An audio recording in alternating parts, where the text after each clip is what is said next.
Petang ini N5 ke Sarawak bersama rakan penyampai Buma Wei Yin yang telah bersedia di studio RTM Kuching.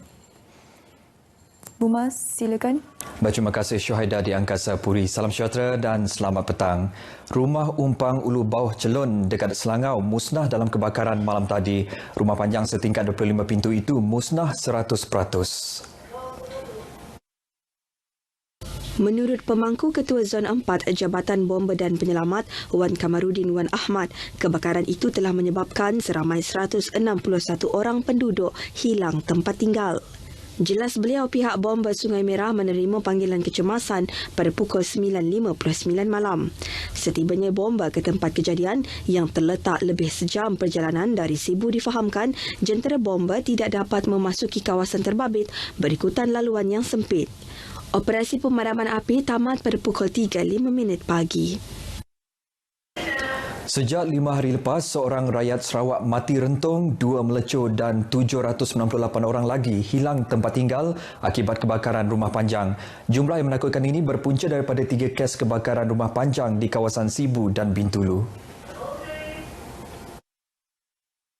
Menurut penolong pengarah operasi Jabatan Bomba dan Penyelamat Sarawak, Tiong Ling Hee, kes yang berturut-turut ini berlaku dalam tempoh yang dekat dan kebanyakannya berpunca daripada kecuaian. Jelasnya daripada 3 kes yang dilaporkan itu, sebuah daripada rumah panjang terbabit telah menerima latihan asas memadam kebakaran oleh pihak Bomba selain disumbangkan alat pemadam api pada tahun lepas. 3 kes yang bersambung itu melibatkan rumah panjang candi di Selangau menjejaskan 230 penghuni pada Ahad lepas, Umar Bawang Sungai Asap melibatkan 407 penghuni pada hari berikutnya dan semalam rumah Umpang Ulu Bawah Celun Selangau menjejaskan 161 penghuni.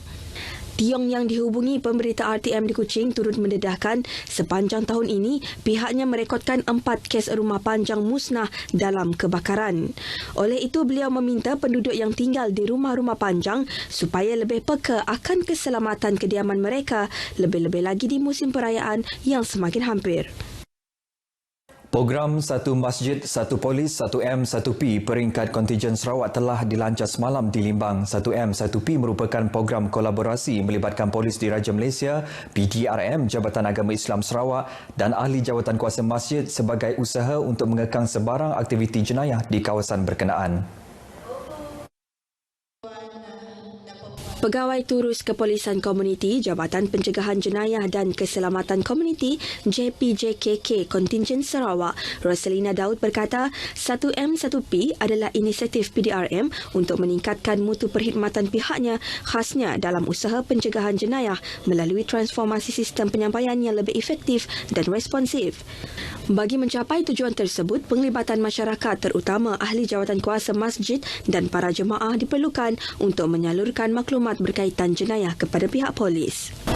Kita memang amat mengharapkan kerjasama daripada pihak masjid, especially terutamanya daripada AJK masjid lah. Kita pasti pernah berlaku dan kemungkinan akan berlaku kes-kes jenayah di sekitaran masjid ini.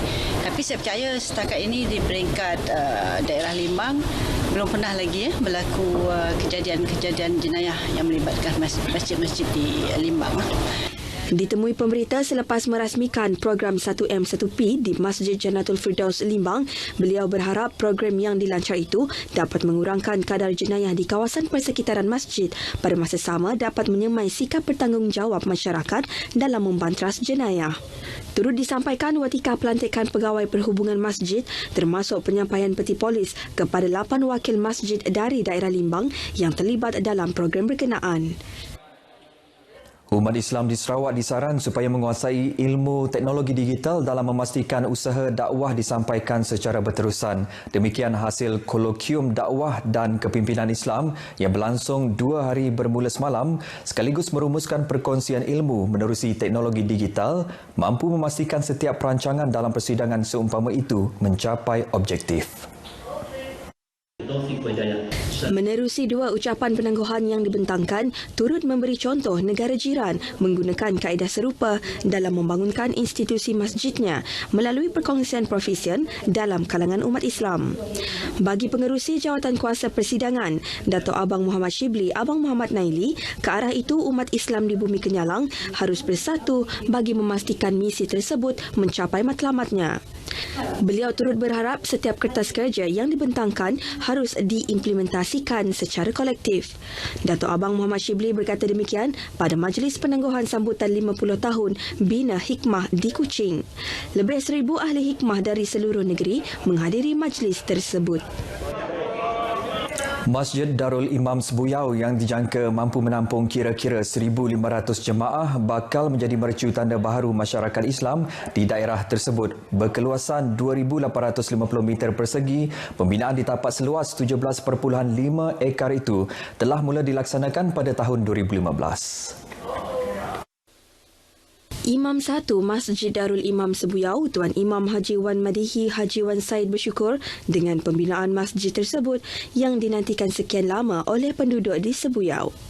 Jadi alhamdulillah kita bersyukur kepada Allah SWT kerana pembinaan masjid ini yang begitu indah dan besar, walaupun proses pembangunannya agak terlewat sedikit, mungkin ada masalah-masalah teknikal dalam proses pembangunan. Jadi kita sebagai wakil rakyat Sebuyau rasa syukur kepada Allah SWT kerana dapat terbinanya masjid baru di kampung Sebuyau ini. Beliau ditemui pemberita semasa tinjauan ke tapak projek pembinaan Masjid Baru Sebuyau. Projek yang memasuki fasa kedua itu dijangka siap pada Mei depan. Masjid yang bertapak di pinggiran sungai Jalan Kampung Ulu di tepi Bukit Sebuyau sebelum ini telah musnah akibat hakisan tanah selepas berlakunya runtuhan di sebahagian daripada bangunan masjid berkenaan. Seramai 26 golongan asnaf dari 13 kampung seberang hilir Kuching menerima bantuan keperluan asas menerusi sukarelawan Darul Hana. Menurut koordinatornya Abdul Azim Azmi Abdul Rahman, sumbangan tersebut merupakan hasil daripada wakil rakyat dan orang ramai. Kami mengajak belia-belia yang ingin menyumbang tenaga, kemahiran dan yang paling penting masa sebenarnya kepada yang ingin menyumbang kepada masjid, di mana kami boleh layari Facebook page Sukarelawan Darul Hana, di mana kami mengajak sahabat-sahabat belia yang ingin menyumbang tenaga, menyumbang masa, menyumbang idea dan kemahiran sama-sama berbakti untuk Masjid Darul Hana dan perkampungan seberang hilir ini. Katanya buat masa ini pihaknya sudah mempunyai lebih 30 sukarelawan berumur 21 hingga 35 tahun. Sementara itu, beliau mendedahkan antara program yang turut dirancang ialah My Ramadan dan My Gawai bagi kegiatan di luar kawasan Darul Hana atau perkampungan seberang hilir yang merangkumi Kampung Boyan, Gresik, Surabaya Ulu dan Panglima Seman. Beliau ditemui pemberita RTM selepas majlis perasmian inisiatif Food Bank Masjid Darul Hana di Kuching. Majlis tersebut diadakan bersempena Karnival Darul Hana yang berlangsung bermula 13 April lalu sehingga acara kemuncak malam ini iaitu ceramah perdana yang menampilkan penceramah Ustaz Don Daniel. Beberapa kampung luar bandar di kawasan Tinjar dekat Lapuk kurang mendapat manfaat daripada loji rawatan air yang berdekatan dan masih menghadapi bekalan air yang tidak bersih. Ahli Dewan Undangan Negeri Pujut Dr. Ting Tiong Chun berharap kerajaan negeri memandang serius mengenai pembangunan luar bandar supaya dapat membantu penduduk setempat mempunyai bekalan air bersih. Really seeing the benefit. Now the 3 villages that we visit, they're probably about how many people? Probably 1,000. About 800 people resident of all the 3 villages. But they are not seeing the benefit of the clean water. As I say, one of them is 600 meters away. The other one is probably about 3 or 4 kilometers away. And Manoa, probably about 7 kilometers away. Very, very close, but they are not seeing it. Dr. Ting memberitahu kampung-kampung terbabit ialah Bukit Limau, Long Tuyut dan Menok yang terletak kira-kira 5 km daripada loji berkenaan, namun belum ada tindakan daripada pihak berkaitan untuk menyalurkan bekalan air bersih kepada mereka. Beliau berkata demikian dalam sidang media di Ibu Pejabat Parti Tindakan Demokratik di AP Miri. Dalam pada itu, beliau telah berhubung dengan Jabatan Bekalan Air Luar Bandar untuk memasang tempat penyimpanan air bersih buat sementara untuk dimanfaatkan penduduk terbabit. Lebih kurang 800 penduduk daripada ketiga-tiga kampung berkenaan tidak mendapat manfaat bekalan air bersih daripada loji rawatan berkenaan. Saudara, setakat ini dahulu berita dari Sarawak untuk N5 petang ini. Untuk berita seterusnya, kembali kepada Syuhaida di Angkasa Puri. Silakan.